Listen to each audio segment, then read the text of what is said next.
नमस्कार, मैं नंदिता पांडे और आज फिर आपके सामने आई हूँ एक नए एपिसोड के साथ जो हम वर्ष 2020 में पड़ने वाले ग्रहण और सुपरमून के बारे में चर्चा करेंगे।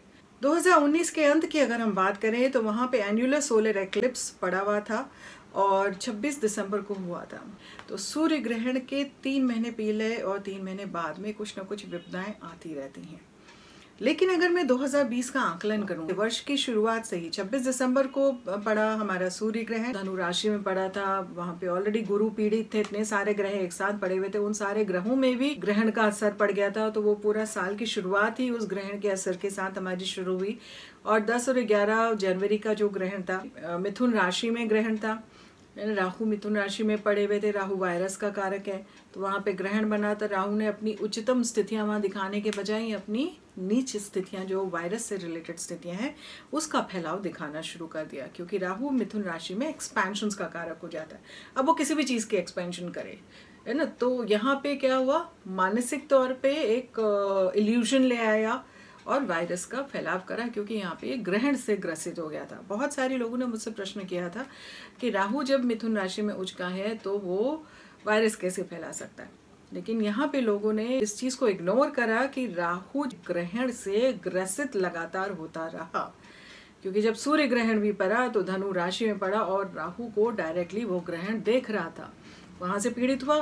फिर खुद जब जनवरी में आया तो राहु वहां पे फिर ग्रहण से पीड़ित हो गए। अब आते हैं मार्च में। 9 मार्च में सुपरमून पड़ा। सुपरमून भी मैंने पहले भी कहा है, काफ़ी ग्रहण जैसी स्थितियां दिखाता है। काफ़ी सारे हिंदू वैदिक शास्त्रों में सुपरमून को बहुत मान्यता नहीं दी जाती, लेकिन मेरा अपना शोध पिछले 12-14 वर्षों का जो ग्रहण पे रहा है वो ये बात बताता है। और बार बार मैंने कई टीवी चैनलों में भी इस बारे में बात की है कि सुपरमून के समय भी ग्रहण जैसी स्थितियाँ बनती हैं, वैसी ही कैलमिटीज़ उसके आसपास आती हैं। तो 9 मार्च को सुपरमून था, तो ये वायरस बहुत ज़्यादा ट्रिगर करना शुरू करा मार्च के महीने में। अप्रैल 7 को फिर एक सुपरमून था। सुपरमून 7 अप्रैल का पिंक मून भी बोला गया और पूरे इस वर्ष का सबसे बड़ा सुपरमून, या धरती के सबसे पास चंद्रमा सबसे बड़े आकार में दिखाई दे रहा था। तो मानसिक तौर पे लोगों को बहुत ज़्यादा परेशान कर रहा था और चीज़ों को और ज़्यादा फैला रहा था और ज़्यादा स्थितियाँ प्रतिकूल कर रहा था। और इसी के बाद अभी 7 मई को फिर एक और सुपरमून है जो कि स्थिति को सामान्य नहीं कर रहा है। और मई अभी गुजरेगा नहीं कि आप ये देख लीजिए कि जून के महीने में आपको 2 ग्रहण पड़ेंगे। 5 या 6 जून को आपको चंद्र ग्रहण पड़ रहा है और चंद्र ग्रहण आपका वृश्चिक राशि में पड़ रहा है। हमारे वैदिक शास्त्र में कहा गया है कि अगर नेकेड आई से आपको चंद्र ग्रहण नहीं दिख रहा है तो हम उसको मानते नहीं हैं। लेकिन ये बाकी जगह में दिखाई दे रहा है और इंडिया के कुछ पार्ट्स में दिखाई दे रहा है, तो उसका असर अवश्य रहेगा। स्कॉर्पियो में जब ग्रहण पड़ता है तो जल तत्व की चीजों को ज्यादा अग्रसर करता है। तो सुनामी जैसे असर, बाढ़ ज्यादा होना, अधिक वर्षा होना, मौसम में बदलाव अचानक से। अच्छा, वृश्चिक राशि का अधिपत्य है वो मंगल का है। मंगल कारक होता है लड़ाई का, सेना का, आगजनी का, भूकंप का, इलेक्ट्रिक शॉक्स का। तो इस तरह की चीज़ें भी वहाँ पे ग्रहण पड़नी है तो अग्रसर होंगी और यहाँ पे कुछ इसका मिसफायरमेंट होता हुआ दिखाई देता है। उसके बाद जो 21 जून को जो पड़ रहा है ग्रहण, फिर मिथुन राशि में पड़ रहा है। मिथुन राशि में राहु अभी भी रहेंगे, तो इसका मतलब कि जून के महीने में भी ये वायरस अपना असर बहुत ज़्यादा प्रकोप दिखाएगा। ये तांडव है। अप्रैल, मई और जून के महीने बहुत खराब रहेंगे। आप ये संभल के रहिए, जो भी गवर्नमेंट आपको बोलती है उसका अनुसरण अवश्य करिए। और साथ में मेडिकल एडवाइसेस आपको जो भी दी जा रही हैं, डॉक्टरों द्वारा जो भी सलाह मशवरा दिया जा रहा है, या आयुर्वेदिक के द्वारा या योग के द्वारा या ध्यान के द्वारा, मेडिटेशन के द्वारा, आप इन सब चीज़ों के माध्यम से अपनी स्थितियों को कंट्रोल करें। जब भी ग्रहण पड़ते हैं तो उसका इम्पैक्ट होता है 15 दिन पहले और 15 दिन बाद तक का में, स्पेशली अगर वो चंद्र ग्रहण हो। पूर्ण सूर्य ग्रहण हो तो 3 महीने पहले और 3 महीने बाद तक का उसका असर रहता है। और आंशिक सूर्य ग्रहण हो तो लगभग 1-1.5 महीने पहले 1-1.5 महीने बाद तक का रहता है। 3 महीने की परिधि हम देखते हैं जब ग्रहण का असर होता है। लेकिन 2020 में एक बहुत खास इस समय सेलेस्टियल इवेंट्स की सिचुएशन बन रही है। पहले 10 और 11 जनवरी का चंद्र ग्रहण रहेगा और 9 मार्च में आते आते सुपरमून एक पड़ जाता है। 7 अप्रैल को फिर सुपर मून पड़ता है और ये पूरे वर्ष का सबसे बड़ा सुपर मून होता है। और फिर 7 मई को एक और सुपर मून पड़ता है और 7 मई के बाद जून में आपके 2 ग्रहण पड़ेंगे। पहला ग्रहण है जो 5 या 6 जून को पड़ेगा, वो चंद्र ग्रहण रहेगा, और दूसरा ग्रहण जो 21 जून को पड़ेगा वो रहेगा आंशिक सूर्य ग्रहण। और इसी के बाद अभी सूर्य ग्रहण की परिधि खत्म भी नहीं होगी कि 5 जुलाई को फिर चंद्र ग्रहण आ जाएगा। उसके बाद थोड़ी शांति रहेगी, फिर 30 नवंबर को एक आंशिक चंद्र ग्रहण रहेगा और उसके बाद पूर्ण सूर्य ग्रहण 14 दिसंबर को पड़ेगा। जब भी सुपर मून पड़ते हैं तो वो भी ग्रहण के जैसा ही असर लेके आते हैं। उमन 12 से 14 वर्ष हो गए मुझे इस पर शोध करते हुए, डेटा कलेक्ट करते हुए, और मैंने देखा है कि जब भी सुपर मून भी पड़ता है तो ग्रहण जैसी ही स्थितियां लेकर के आता है। अब आप देखें 2020 में तो पूरा पहला 6 महीना जो है वो ग्रहणों से ग्रसित है। जब ये ग्रहण से ग्रसित होने वाली स्थितियां होती हैं तो जनमानस के दिमाग में काम करती हैं, वहां पे एक विपत्तियों वाली स्थितियां लेके आती हैं। धरती माँ यानी कि वसुंधरा के ऊपर काफी ज्यादा असर इसका होता है विपदाओं की तरफ। नेचुरल कैलामिटीज जैसे कि भूकंप आ सकते हैं, एकदम से अग्निशमन हो सकता है, फायर एक्सीडेंट्स, वन में आग लग जाना, बहुत इस तरह की विपत्तियां आती हैं, या बहुत ज़्यादा मौसम में बदलाव, अनएक्सपेक्टेड चेंजेस वेदर में आते हैं, बाढ़ जैसी स्थितियां बन जाती हैं, बहुत ज़्यादा वर्षा भी हो जाती है, फसलें नष्ट हो जाती हैं। और दूसरा जो इम्पोर्टेंट होता है वो होता है जनमानस में एक भावनात्मक सैलाब उमड़ के आता है, जो एक पूरे बहाव की तरह परिस्थितियों में एक चैलेंज लेकर के आता है और लोगों को उसे संभालने में मुश्किलात आने लगती हैं। किसी एक समुदाय से संबंधित भी इस तरह के जनमानस के सैलाब हो सकते हैं, या फिर इस तरह के सैलाब गवर्नमेंट के अगेंस्ट भी होते दिखाई देते हैं, भी ग्रहण की परिस्थितियां बनती हैं। मास डिस्ट्रक्शन या मास इलनेस यानी कि एक सामूहिक या वैश्विक स्तर पे तो जीव हनन होता है, चाहे वो किसी बीमारी या महामारी की वजह से हो, खान पान की वजह से हो, या कोई भी एकदम से लड़ाई दंगे फसाद हो जाए आपस में, तो वो भी स्थितियां बनाता है। शेयर मार्केट में अगर आप इन्वेस्ट करते हैं तो ये समय अनुकूल नहीं है, क्योंकि शेयर मार्केट में उथल पुथल बहुत ज़्यादा रहेगी। कभी अचानक से ऊंचा होगा और फिर एकदम से गिर जाएगा, और ये जो होगा वो इतना अचानक होगा कि आपको संभालते नहीं संभलेगा। तो हम हमेशा कहते हैं शेयर मार्केट में इस समय आप बहुत ज़्यादा इन्वॉल्व मत रहिए, थोड़ा सा संभल करके आप इन्वेस्ट करेंगे तो आपके लिए अच्छा रहेगा। एक चीज़ और होती है, लड़ाई झगड़े फसाद, इस तरह की स्थितियां दो गवर्नमेंट्स के बीच में भी बहुत ज़्यादा टेंशन ट्रिगर होना शुरू हो जाता है, और एक वैश्विक स्तर पे भी लड़ाई झगड़े की स्थितियां बननी शुरू हो जाती हैं, आपस में बॉर्डर टेंशन्स बहुत ज़्यादा बनने लगते हैं। सत्ता पलट की सिचुएशन बनने लगती है, यानी कि कोई गवर्नमेंट अगर स्टेबल है या कुछ है तो एकदम से अचानक कुछ होगा और कुछ और बदलाव नजर आने शुरू हो जाएंगे। ये भी ग्रहण का एक असर होता है।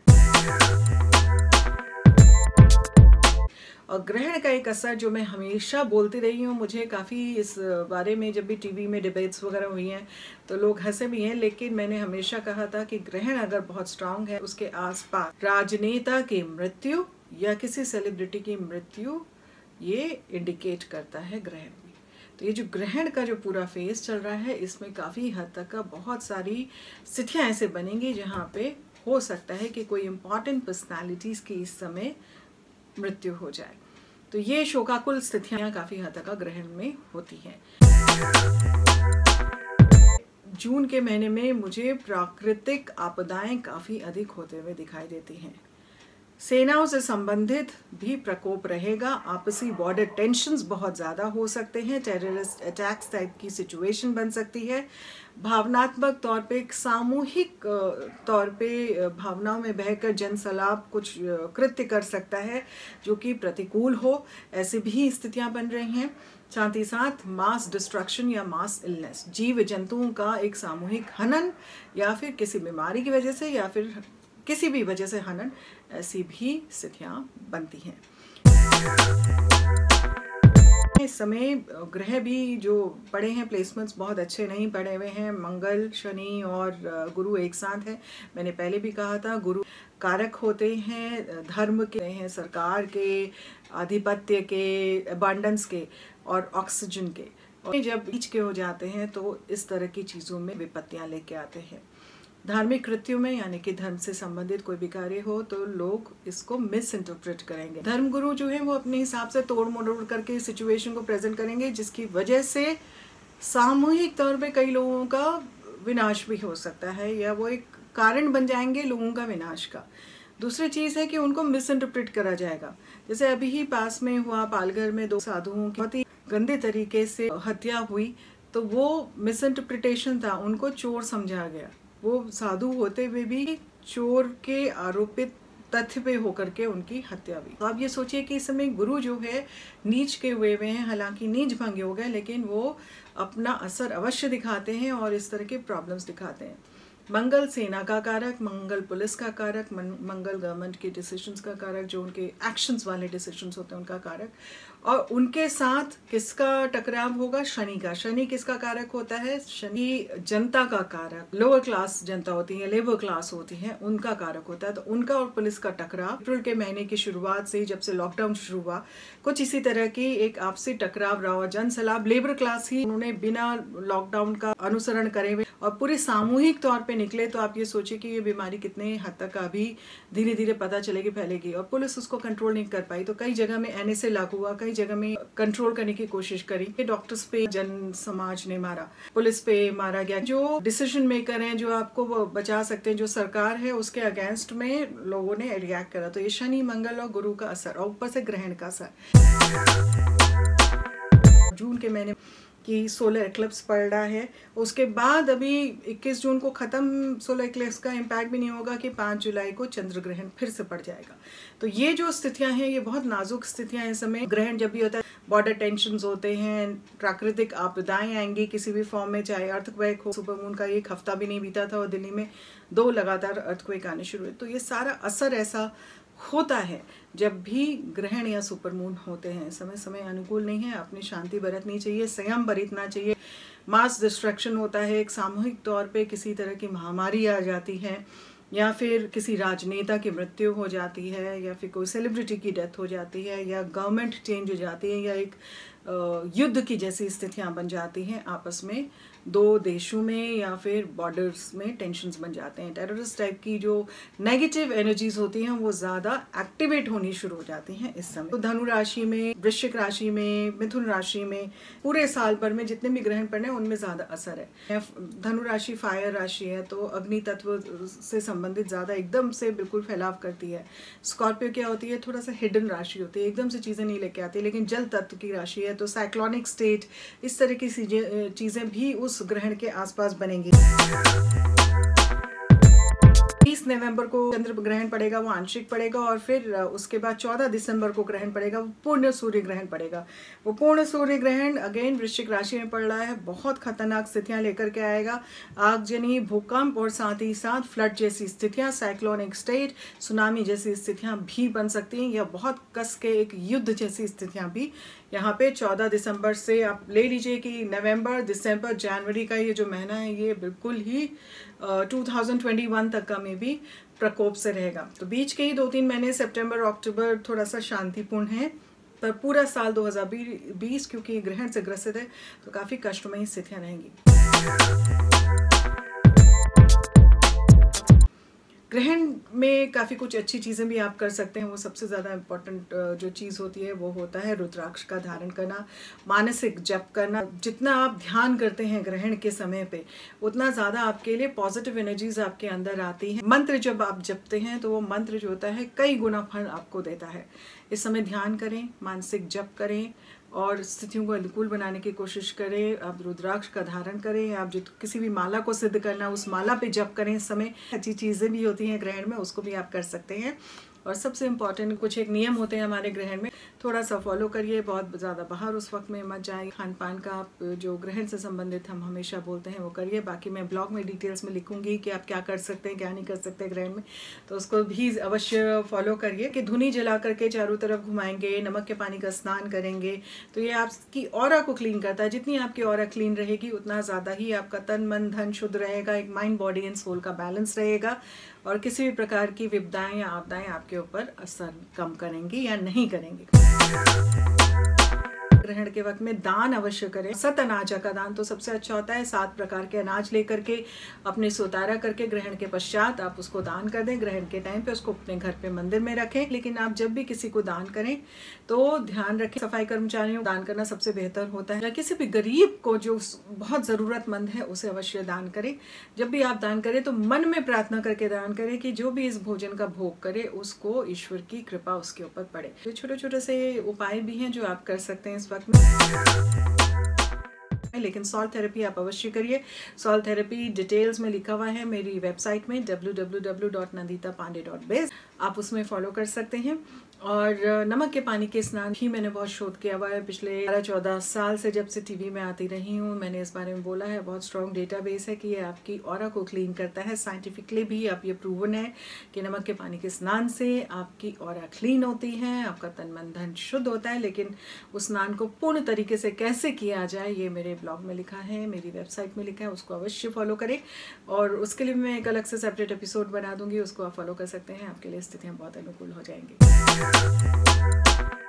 आपसे एक विनती और है, आपको मेरे वीडियोस अच्छे लगते हैं तो नीचे सब्सक्राइब बटन है उसको दबाना ना भूलें। नीचे कमेंट सेक्शन में अवश्य लिखें कि ग्रहण से संबंधित कोई भी आपको जानकारी अगर जाननी है या आपको पूछना है तो आप नीचे कमेंट्स में लिख सकते हैं।